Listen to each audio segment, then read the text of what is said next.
नमस्कार दोस्तों, edu motivate official channel में आपका हार्दिक स्वागत है।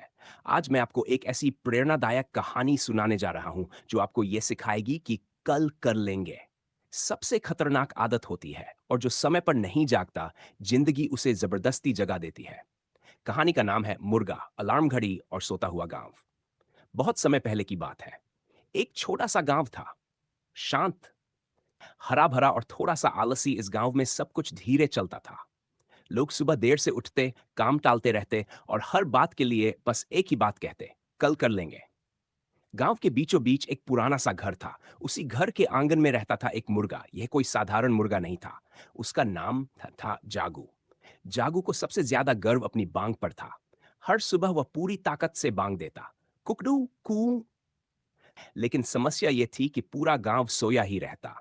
पहले दिन जागू ने सोचा, शायद आज लोग थके होंगे। दूसरे दिन भी वही हुआ। तीसरे दिन भी लोग बांग सुनते, करवट बदलते और कहते, अभी बहुत समय है। धीरे धीरे जागू को बुरा लगने लगा। उसने सोचा, अगर मेरी आवाज से किसी की जिंदगी नहीं बदल रही तो मेरी बांग का मतलब क्या। उसी गांव में एक और चीज थी, एक पुरानी अलार्म घड़ी। वह पंचायत भवन में रखी थी। कभी समय पर बजती थी, लेकिन अब उसकी सुइयां अटक अटक कर चलती थी। वह अक्सर खुद से बड़बड़ाती, अब कोई मुझे ठीक कराने वाला नहीं।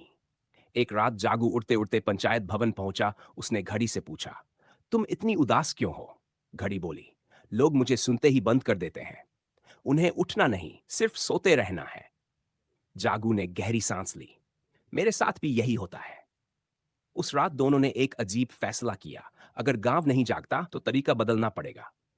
अगली सुबह जागू ने बांग नहीं दी। गांव वालों ने चैन की सांस ली।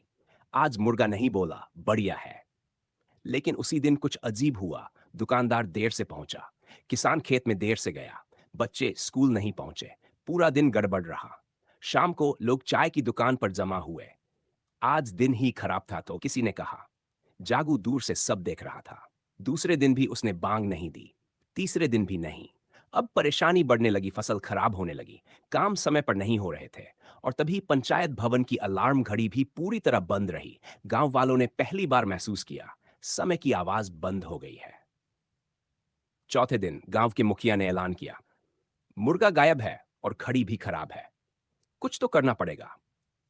उसी वक्त जागू सामने आया। उसने पहली बार इंसानों से बात की। उसकी आवाज शांत थी लेकिन बहुत साफ। मैं रोज चिल्लाता था, लेकिन तुम सुनते नहीं थे। आज मैंने चुप रहकर दिखाया कि मेरी आवाज क्यों जरूरी थी। पूरा गांव सन्न रह गया। घड़ी भी बोली, समय वही था, लेकिन तुम उसे टालते रहे। लोगों को शर्म आई। एक बूढ़ा किसान बोला, हम सोचते थे कल सब ठीक हो जाएगा, लेकिन कल कभी आया ही नहीं। उसी दिन गांव ने नया नियम बनाया। अब जागू रोज बांग देता और गांव भी उठता, घड़ी ठीक कराई गई और लोग उसे बंद नहीं करते थे। धीरे धीरे गांव बदलने लगा, काम समय पर होने लगे। लोग आलसी नहीं, सजग बन गए। एक दिन किसी ने जागू से पूछा, तुम्हारी बांग में ऐसा क्या है। जागू मुस्कुराया और बोला, मेरी बांग में कुछ नहीं, तुम्हारी जागने की इच्छा में सब कुछ है। यह कहानी सुनने में मजेदार है, लेकिन इसकी सच्चाई बहुत गहरी है। जिंदगी रोज हमें जगाती है, कभी अलार्म से, कभी हालात से, कभी किसी इंसान से जो हर आवाज को टालता है। वह एक दिन मौन में फंस जाता है, और जो समय पर जाग जाता है वही आगे बढ़ता है। वीडियो का अंत, अगर आपको यह कहानी पसंद आई हो तो वीडियो को लाइक जरूर कीजिए और इसे अपने दोस्तों के साथ शेयर करें। ऐसी ही सोच बदलने वाली प्रेरणादायक कहानियों के लिए एडू मोटिवेट ऑफिशियल चैनल को अभी सब्सक्राइब करें, क्योंकि याद रखिए, कल पर छोड़ोगे तो कल कभी नहीं आएगा। आज जागोगे तभी जिंदगी बदलेगी।